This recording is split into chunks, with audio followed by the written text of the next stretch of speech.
Welcome to another episode of Your Business Notions, where we break down the business strategies and entrepreneurial stories behind some of the world's most innovative companies. Could you come up with a strong idea for a business in just 14 days? That was the challenge Payal Kadakia set herself back in 2010, when the then 27-year-old wanted to quit the corporate world and set up her own venture. Working for record label giant Warner Music Group in New York at the time, she had been inspired to try to run her own company after a holiday to Northern California. I had gone to San Francisco and met a lot of entrepreneurs. I thought, what if I could come up with an idea? So I gave myself 2 weeks. Fortunately for Payal, the light bulb moment struck just 36 hours into the challenge she had set herself. If you've ever wanted to try a yoga class, a spin class, or maybe even dip your toes into boxing without committing to just one studio, ClassPass likely made that easier for you. This company didn't just create a new way to access fitness classes. It disrupted an entire industry and became synonymous with flexibility and choice in the fitness world. In 2011, Payal was working as a consultant at Warner Music Group. But like many of us, she had a passion outside of her day job. She loved dance. Payal was a lifelong dancer, and it was her form of self-expression, her way to stay active and her way to relax. But she ran into a problem one day when she was trying to find a dance class in New York City.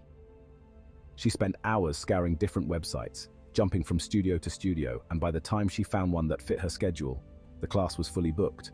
It wasn't the first time this had happened, and it certainly wasn't going to be the last. That moment of frustration was the spark that lit the fire behind what would become ClassPass. Payal realized that, while there were tons of fitness studios around the city offering a variety of classes, there was no centralized place for people to discover them and easily book classes in a convenient way. The fitness world was fragmented, with each studio managing its own schedule and bookings. There had to be a better way. With that vision in mind, Payal decided to take action. She quit her job at Warner Music Group to pursue her entrepreneurial dreams full-time. This was a huge leap, but it's a reminder of something important that we hear time and time again in these stories. Real innovation often begins with a personal problem. Payal wasn't out to start a business just for the sake of starting a business. She wanted to solve a problem that she and many others faced in their everyday lives. The first iteration of what we now know as ClassPass wasn't an instant success. In fact, it looked quite different from the ClassPass we're familiar with today. The company initially launched as Classtivity, a platform designed to help people discover and book different kinds of creative and fitness classes. You could search for things like cooking classes, art workshops, and, of course, fitness classes. But it wasn't long before Payal and her team realized that trying to cover such a broad range of activities wasn't working. Users were primarily interested in fitness classes, not the wide array of activities Classtivity was offering.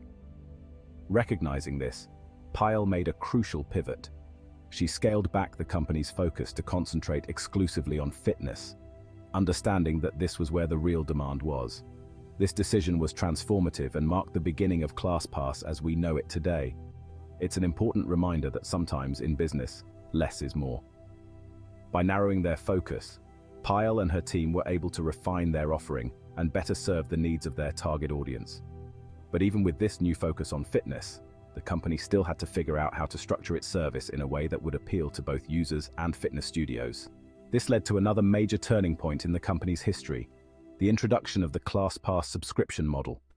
Instead of paying for individual classes, users would now pay a monthly fee that gave them access to a variety of fitness classes across different studios. This was a game changer. The subscription model appealed to people who didn't want to be tied down to just one gym or studio, but wanted the freedom to explore different types of workouts. Whether you wanted to mix a few yoga sessions with some strength training or spin classes, ClassPass gave you the flexibility to do just that. And this flexibility is really what set ClassPass apart in a crowded fitness market.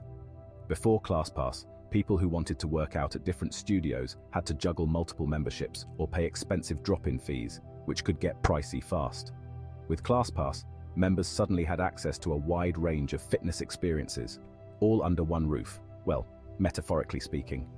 This level of variety and convenience was a breath of fresh air, especially for fitness enthusiasts who loved trying new things. But the appeal wasn't just on the user side. ClassPass had to figure out how to make this model attractive to fitness studios as well. After all, these studios were used to controlling their own pricing and managing their own memberships. Why would they want to participate in a platform that allowed users to access their classes at a fraction of the regular price? The answer lay in filling unused capacity. ClassPass offered studios the chance to fill empty spots in their classes, spots that would otherwise go to waste. It was a win-win. Studios could gain exposure to a whole new audience and bring in revenue from people who might not have otherwise walked through their doors. Many ClassPass users would eventually convert into regular paying members at their favorite studios, so it became a valuable marketing tool for these businesses as well. This symbiotic relationship between ClassPass and fitness studios was a key driver of the company's success. With the subscription model in place and partnerships with studios growing, ClassPass began to scale rapidly. The platform expanded from New York City to other major cities in the US, and eventually to international markets. The beauty of ClassPass's model is that it was highly scalable. Once they had established the framework for building studio partnerships and managing bookings, it became easier to replicate that system in new cities. Technology, of course, played a huge role in this growth. ClassPass was able to leverage data and user behavior to improve the platform's user experience. For example, by tracking which types of classes were most popular or which times of day users preferred to work out, ClassPass could optimize recommendations and help users discover new classes they were likely to enjoy. This personalized approach helped keep users engaged and encouraged them to make the most of their subscription. But with rapid growth comes challenges, and ClassPass was no exception. One of the biggest hurdles the company faced was managing the delicate balance between keeping users happy and ensuring that studios felt they were getting a fair deal. As ClassPass grew, some studios began to feel that the low prices offered through the platform were devaluing their services. There was concern that regular customers were abandoning studio memberships in favor of ClassPass, which offered classes at a lower rate.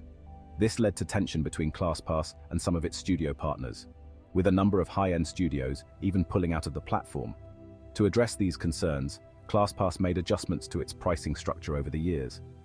They introduced a credits-based system where different classes were worth different amounts of credits depending on factors like demand, time of day, and location. This allowed ClassPass to offer more flexibility in pricing, giving users the option to spend more credits on premium classes while still offering lower-cost options. The credit system also helped studios feel like they were being compensated more fairly for popular high-demand classes. Despite these challenges, ClassPass continued to innovate and grow. In 2020, the company made a major shift when the COVID-19 pandemic hit. With fitness studios around the world forced to shut down, ClassPass pivoted to offer virtual classes. This allowed users to continue their fitness routines from home and kept studios engaged with their clients during an incredibly difficult time.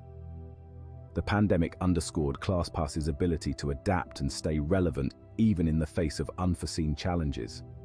And it wasn't just the pandemic that showed ClassPass's resilience. The company had already demonstrated its ability to evolve in the years prior. In 2017, ClassPass introduced ClassPass Live, a live streaming service for fitness classes, allowing users to participate in classes from home. Although ClassPass Live was eventually discontinued, the experience of building and launching that product helped the company respond quickly when the pandemic forced everyone to move online. The success of ClassPass ultimately attracted attention from investors and potential acquirers. Over the years, the company raised hundreds of millions of dollars in funding from major venture capital firms, and in 2021, ClassPass was acquired by MindBody, a leading technology platform for wellness businesses, in a move that further solidified ClassPass's place in the fitness world. So what can we learn from the ClassPass story? First and foremost, it's a powerful example of how solving a personal frustration can lead to a business idea with massive potential. Payal Kadakia's experience trying to find a dance class wasn't unique, but her decision to take action and build a solution for herself and others like her is what set her apart. It's a reminder that some of the best business ideas come from identifying pain points in your own life. ClassPass's success is also a testament to the importance of flexibility and adaptability in business.